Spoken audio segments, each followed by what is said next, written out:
A Life with a Bartender. Learn more right after this.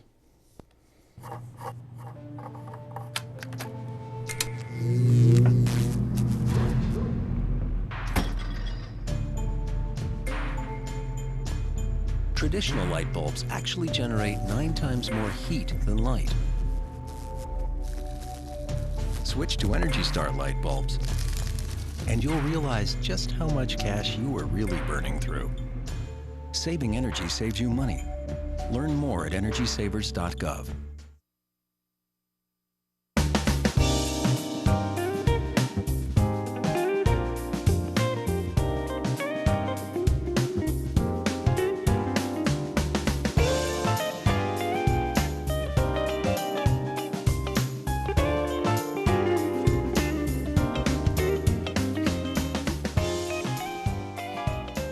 Welcome to Community Watch. Greg. Doc, got a little cold. I ain't trying to shake hands. And Well, I'm sorry to hear that. Hope you feel better soon. well, I'm hoping to. Well, good. Maybe what we're going to talk about, maybe that can help me. I bet it will. In fact, I am positive that it will. So we'll see. We're talking about bartending today. And it kind of surprised me that we haven't, we did a couple wine shows, didn't we? Quite a bit of wine shows. Yeah, There's several of them, yeah. But bartending is an art. Actually, I have learned that you have bartenders and you have mixologists, and who knew? Yeah, So, yes, it's an art form. I actually did that for a while in graduate school, helped me pay for school. But I was in a college town, and there were probably 3 drinks that we just made over and over and over again. It was not very sophisticated, but.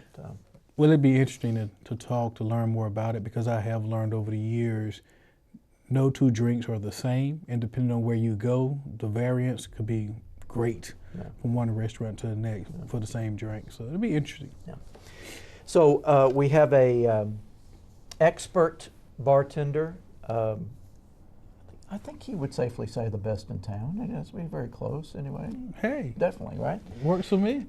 So stay with us. This is going to be a really interesting show. We will be right back with our guest after this.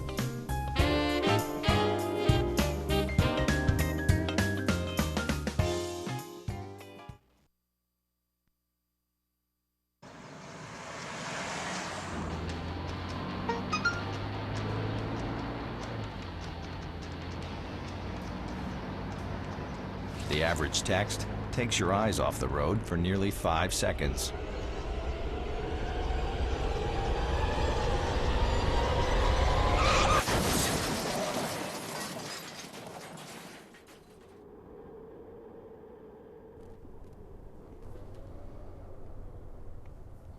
Welcome back to Community Watch. We are very happy to have with us today bartender John Glass. Welcome. Thank you. So I wanted to ask how long you've been bartending, but you have a master's degree I do. in something else, right? Not I in do. bartending. That's correct. So I just wondered, why does someone with a master's degree who could do other professional things, a broad range of things, choose bartending as a ongoing career? Well, actually, that's a good question, and there's actually a long version and a short version. I'll just give you the short one. Basically, I tended bar while I was in college, and I loved it. And then when I graduated, I went into the workforce like I thought I should, tried to establish having some kind of a career. Right? But all over the years, I still always wanted to go back to tending bar. It was the only job that I really, really enjoyed. And I finally made the decision, God, I guess it was about 4 years ago. I said, you know what, I'd rather be happy doing what I'm doing, even though it's going to be less money. And ultimately, that's what's happened. I mean, it is. You do make that sacrifice.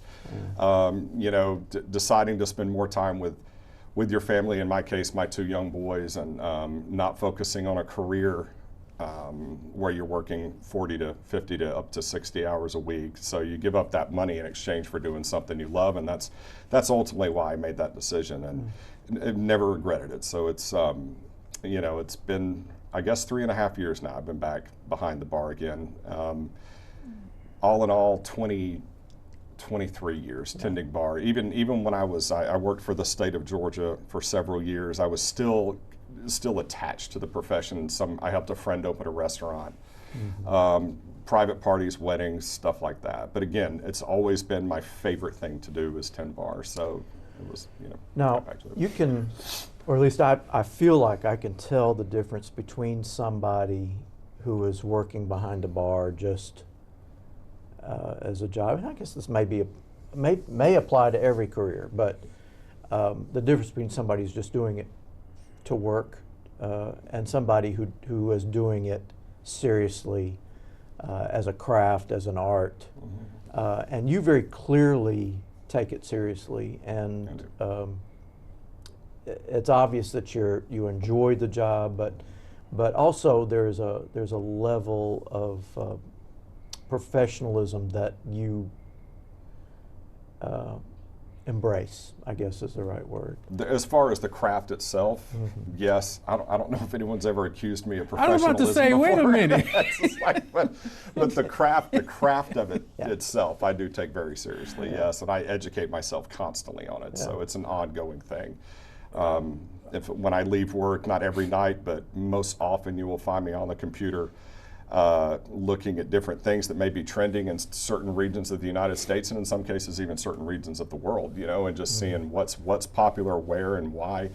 And I take that part of it very seriously, and I love it. Now, when I'm actually behind the bar doing my thing, that's totally different. Nobody's going to accuse me of being overly serious, not by any means. I was about to say, what do you see that I don't see? Because well, I don't mean serious in demeanor. I just mean taking it, you know, with the care.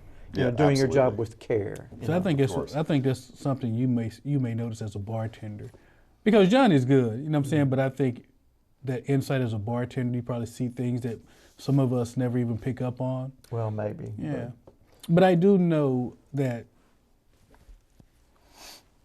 I do watch some. When I first go to a place, I am more particular about watching them make my drink, because, you know, you just kind of want the cleanliness, everything, you know, you just kind of watching. But when you go to a place enough, you know, you become very comfortable. But I mean, I think a bartender can really could increase or detract from sales, because just that experience, that exchange. And I know me and you over years have gone places. And one thing, John, I know you're very good about, you know, when you see us come in, it's, hey, how you doing, Greg, John, all of this. But, you know, me and you used to go to places, and we went there for about a year or longer, and like no one ever really talked to us. So it's like, wait a minute, now I'm coming here on a regular basis. You know, at some point, I would expect some kind of exchange. So a bartender can be that front line, first line person that really kind of the mood of the place. And I think John does a great job of that. Thank you. Is that something that you do consciously, or does it just come naturally to you? It's probably a little bit of both. You kind of touched on something interesting. At what point do we consider somebody like a regular, like we know what they drink, we know when they're going to come in, stuff like that. And for instance, in John's case, it was martinis 2 weeks in a row, I think. He came in on a Monday, and it was the same thing. So when he popped in on that third Monday, I kind of threw the napkin out and started making the martinis. So in that case, it only took two times. Greg, you change it up a little bit. So I have to wait, and I have to be like, okay, I'm going to throw your napkin out, say hello, but then I got to step back for a minute, because you might be on a tequila sunrise or back on a mojito, I think, which is actually one of my more favorite drinks to make. But True. So it could be, you know, I think it's kind of different for everybody. With me, I have a pretty, you know, even some of the people that I was tending bar back in the 90s still come and see me. So they're basically drinking the same thing they were drinking in the 90s. So, but yeah, it depends. But I agree with you completely, Greg. I think that the bartender, especially the way it's centered at my bar, where it's really, when you walk in, it's kind of the largest presence in the restaurant. I think it's very important. And I can tell you, when I look for and train bartenders, personality, and that's always what I look for first. I can teach you how to make a drink. You know, that part of it's easy. I can teach you some of the different things, but being able to connect with people like that, and just, you know, you be able to cut up, not take it seriously, or sometimes you do have to take it seriously, but being able to recognize those different scenarios and just being an open, kind of friendly, approachable person, to me, is key to any restaurant that's going to have a full service bar. So. Have you noticed a growth in developing more sophisticated, complex drinks? I don't know if that's something that your customers are asking for yet, but it does seem like I'm reading more articles and seeing more information about mixology, as you said, Greg. Is that something that's developing in the industry? I think it trends just like everything else does. For instance, in the 90s and 2000s, Rob Roy's, Manhattans, really like specific types of martinis, they kind of went away. You didn't have to make as many. You still had a few people, the older people, that would come in and they want a Rob Roy or something like that, or a Manhattan. But for the most part, it just wasn't. The drink had kind of gone away. It's been replaced by the margarita or a beer or something quicker and simpler to make. But now, starting in the past 5 or 6 years, we're starting to see that kind of trend back in. So you're starting to see more of those classic cocktails that you saw in the 50s and 60s. And people are wanting to drink those again. I don't know if there's a nostalgia with it or what, but take, for instance, there's another bar in town that recently opened. And I think they're really going for that. They're looking for that approach. Kind of like, we want you to come in here and drink $15 bourbon, and we'll make you this incredible old fashioned and stuff like that. And that's kind of what they were after. And to be honest with you, 10 years ago, that concept wouldn't have worked. Probably not anywhere, because that's just not what people were drinking.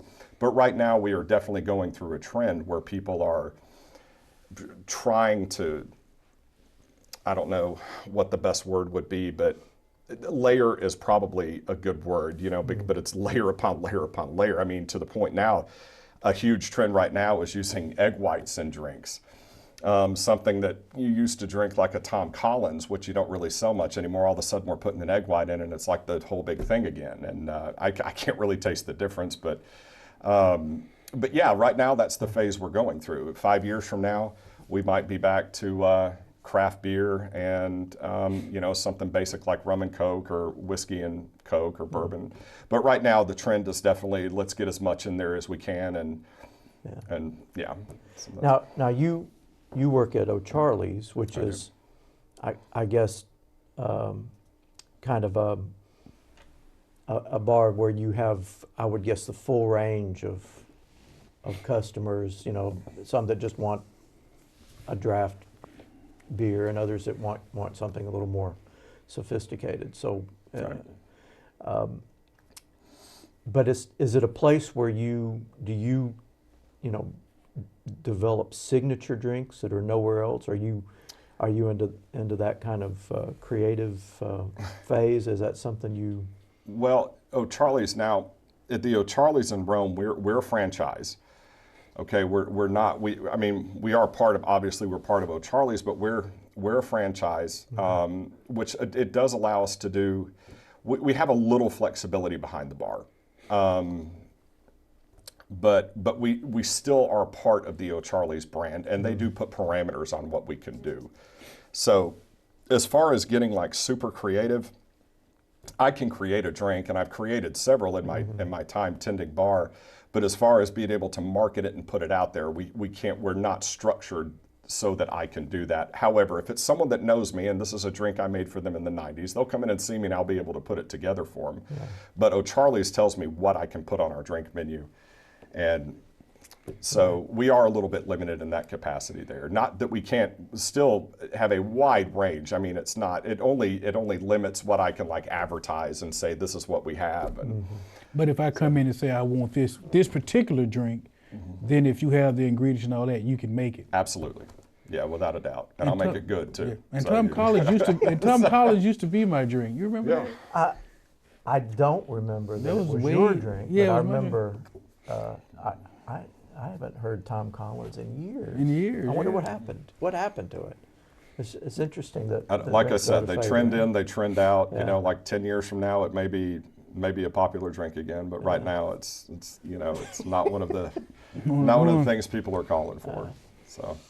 Well, I know we're getting close to a break time, but when we come back, John, I would like to know, because I'm wondering how much of the whole industry is being influenced by the whole hip hop culture and music culture, because I see you have brands now that are associated with people.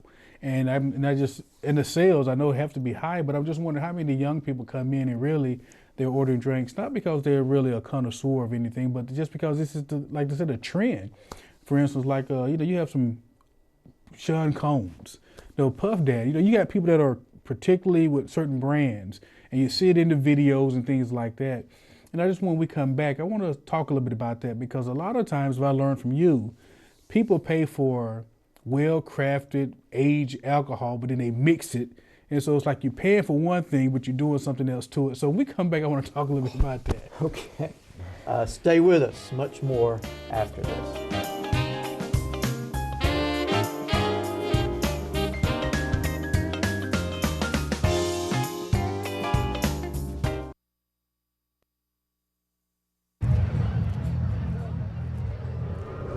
Looking for these? You drive buzzed. It could be one very expensive ride. First, you gotta make bail. Then pay me to get your car back. Your insurance premiums will go through the roof. And my legal fees just keep adding up. All told, it could end up costing you $10,000. Nothing kills a buzz like getting pulled over for buzz driving, because buzz driving is drunk driving. Welcome back to Community Watch. We're having a conversation with John Glass, professional bartender.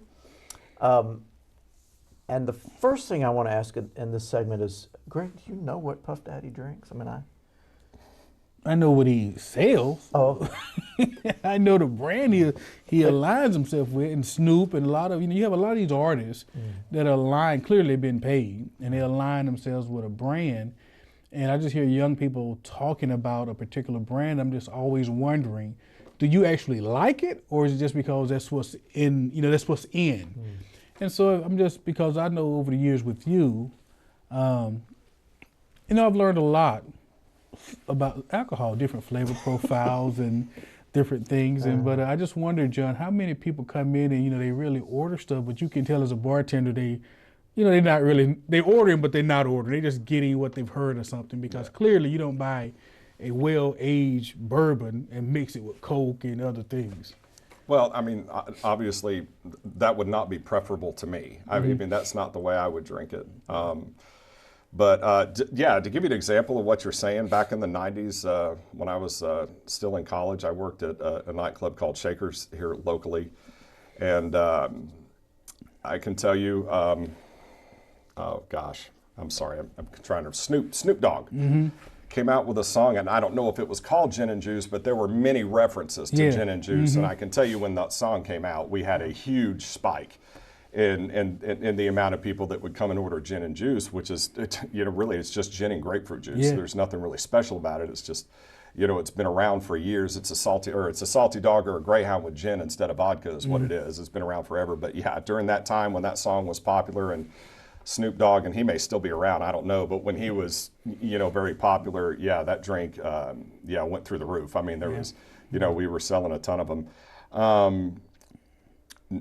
As far as hip hop now, we'll sell a little more silver tequila now. Seems to be what people are advertising now, and you'll see where it used to be Reposado was the more popular tequila, Cuervo Gold, even 1800, which was a gold tequila. And now, I think maybe more than anything, to compete against Patron, you see like 1800 silver is being advertised a lot more than the 1800 gold. Obviously, they use celebrities and personalities to push that. So we do see more silver sales than we used to in the past, where Reposados are gold. The tequila you see that's more gold, you would sell more of. But now it's kind of trending towards the silver tequila. So yeah, I think advertising and definitely the culture of the day certainly influences what people drink. And I think craft beer would be another example, because, it has really just taken over the industry. I think you guys know I'm from Colorado, and craft beer out there is not really a new thing. Here, when I say it's kind of a new thing, I think we're in our infancy still, maybe 10 years. of really having experience of an abundance of craft beer. Well, in Colorado, that really started in the mid '80s. So when I was there, we were already kind of experiencing what Georgia is now, and to see the way that it's grown, where it was kind of just a microorganism of the beer industry, to where it's probably, if you combined them all together, it would be the largest portion of the beer industry now would be craft beer. So the Budweisers and the Bud Lights and the Miller Lights and the Coors Lights, of course, all suffer because of that, because the craft beer is now, it's even to the point where you don't even call it trendy anymore. It's just better beer. More people are drinking it, and it's you know, it's not going anywhere. So, you know, but yeah. You mentioned earlier that a mojito is one of the drinks you enjoy making. One of my favorites, yeah. So, what are the drinks you enjoy making the most, and what is it about them that makes them enjoyable to you? Okay, well, I'd have to say anything in the martini family. Okay, and that's a big family now. You have to. It's not just a martini. You know, there's so many different aspects to a martini, and even a cosmopolitan you could consider to be in a martini family. Any you know, any flavored martini, an appletini, or anything like that. A cosmopolitan. I have a friend that basically I use her as a guinea pig, and I try just all these different drinks, and then I'll take them to her and let her try. There's so many different ways to make martinis. However, a traditional martini, okay, whether you do it neat or on the rocks, is absolutely one of my favorite drinks to make, and I think it's because every aspect of it is so critical. A martini drinker, generally speaking, is so picky about how they drink their martini. It's, you know, whether they have the right amount of vermouth or they don't want vermouth at all. Some of you want to show the glass to the bottle of vermouth but not actually put any in it. I mean, it's just, and martini drinkers are so specific about how they like their martinis. A little bit dirty, a lot dirty, how many olives they want, whether they want it up or extra dry or wet. And I think, you know, when you can find that martini for the martini drinker, and you finally figure out how to make it for them just right, it's, you know, it's satisfying. Yes, I mean, it's just kind of a neat thing. Now I know how to make your martini. Every time you come in, it's going to be perfect when I make it now. And I think that's why I enjoy making those the way I do. So now, mojitos, I would think, would be challenging to do well also. Yeah, I don't know that I've ever found mojitos to be a challenging drink to make. Again, you're talking about people that can be a little bit more picky about mojito, because you can overdo it with the simple syrup, which essentially is just sugar. I mean, you can overdo it with the sugar. You can put a little bit too much mint in it. What's the rum to club soda ratio? But you know, it's a fun drink to make. Sorry, yeah. It's a fun drink to make just because, again, you're talking just like the martini drinkers. You're talking about someone that generally likes it a specific way, and there's so many variations of how you can make it. So I know two things. When you was talking about that, it made me think about you. Because over the 10 years that we've been doing this show, and we go and have drinks and things, I can tell bars or places that you don't like their martinis because you order beer. That's right. If we go to a place and he has some more, you know, when we go back, get a craft beer or something. And so when you were saying it just came to mind. But you're right, because I love a great mojito. And I first got turned on to mojitos in Puerto Rico, and I went to the Bacardi factory and all these other places. And so when I came back here, I'm very particular about it. It's like I can have one, and if it just, and I can't tell you what it is, but when I get a good one, I know it. Right. And you go to a place and you have one and it's bad, it's not even in the close, I want to order that in there, because I just feel like clearly you don't know. To me, the bartender clearly is not experienced enough to know what's a good a mojito. Right. And I'm thinking, because as an expert bartender, I would think, even if it ain't perfect, you know you should kind of get in that realm every time. When I get some and they just like so different, it's like, well, clearly they don't know how to make a mojito here. And but you're right. Now, certain other drinks is not that serious for me, but if I order a mojito, it's a certain profile that I'm looking for. Absolutely. And when I get it, it's like, man, I know this is a good mojito. And again, when you're talking about a mojito, you're talking about 4 ingredients and a garnish, or 2 garnishes if you want to include the mint, but I don't really use that as a garnish because it's such a fundamental part of the drink, as opposed to like a screwdriver where you're only talking about 2 drinks. Well, there can only be one thing wrong, or 2 things wrong with that. It's either too strong or it's not strong enough. I mean, it's vodka and orange juice. Whereas a mojito, again, and I talked about all the different ratios earlier, so, but that's, you know. Is there a drink that you are seeing more often now than, say, years ago? Well, again, and I'm going to just go back to the classic cocktails that I mentioned earlier. Right. Old Fashions, Rob Roy's, Manhattans, more traditional style martinis. Those are emerging again and have been for the past few years. So, but it's to narrow down one single drink, no, and you really can never do that. It always kind of comes in waves of what'll be popular. It might go away tomorrow, and in 20 years we'll have a resurgence of those drinks again. So, and maybe I'm not as an astute person as you in this area, but I mean, just even the lingo, as you talk about a Rob Roy, Tom Collins, or whatever it is. I mean, there is a class of people that can go into a bar and order a drink and never say what it is because they just know, oh, let me have a Rob Roy. Right. And I've noticed over the years that, even the glass, because when I'm like I said, I'm not as astute as you in this area, I just want my drink. Right. But the glass type, what type of glass and all of this. And I guess it could be intimidating, but it seems like that it used to be in the 50s and 60s, like it was a certain appeal to it, just the whole experience, not just the drink itself, but even the lingo that went with the drink. And it seems like, I don't know if now, but maybe we're trending back to it, but it just seems like it doesn't seem like that is it now. People just go in, when I'm around, they just kind of order a drink, but it's the magic of it. What is a Rob Roy and the kind of, that whole esoteric feel about it. Yeah. I mean, there may be some truth to that. Obviously, I have no frame of reference when it comes to that because the last time these drinks were as popular as they are now, my parents were in high school. So, I mean, so I'm not really sure. But in my bar in particular, it's hard for me to make a reference. Now, the bar I was talking about earlier, and you do see some of that there where people specifically go in to order those more traditional kind of cocktails, and they are going to do a very good job making them. But yeah, there is kind of I guess there's a flair to it in a sense when you're talking about cocktails like that, of going back to the layers and the sophistication that it takes those kind of drinks, not only properly, but consistently properly. And that's probably the more difficult, is consistently properly. But, and there's almost has to be an arrogance to it. And I know that may sound a little strange, but bartenders that really believe they know what they're doing are going to be a little bit arrogant, and I think that they will lend that to the guests that they have with them. So, I know that doesn't really answer your question, no, it but does. that one's a little bit difficult. Depending on where he's at that day, he may order a drink that sounds like it's $1 million, or then the day he may order one that sounds like it's $3 million. And I'm looking at him like.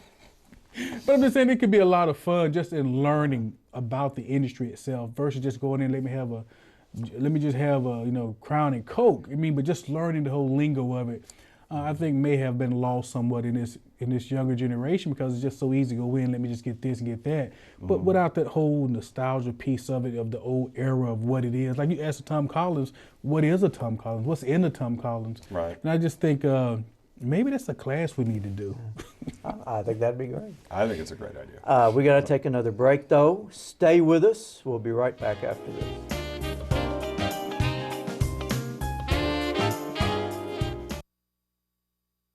My college offers classes that meet my educational and career goals. With opportunities outside the classroom. Where the faculty know me by name. My college can prepare me for my career. I can earn an associate's degree and transfer credits toward my bachelor's. My college is a state college within the university system of Georgia. My college is affordable. It's close to home. My college has online opportunities. It's where excellence begins. We are GHC, Georgia Highlands College. Well, welcome back to Community Watch. We've been talking with John Glass, professional bartender, and we have less than a minute left.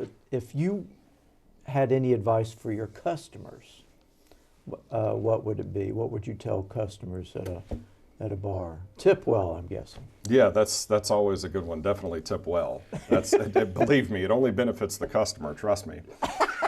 But I don't any specific advice. I don't really that's know. good enough. That's good enough. But thank you for being with us. Thank you. And thank you for joining us this week. We will see you next time on Community Watch.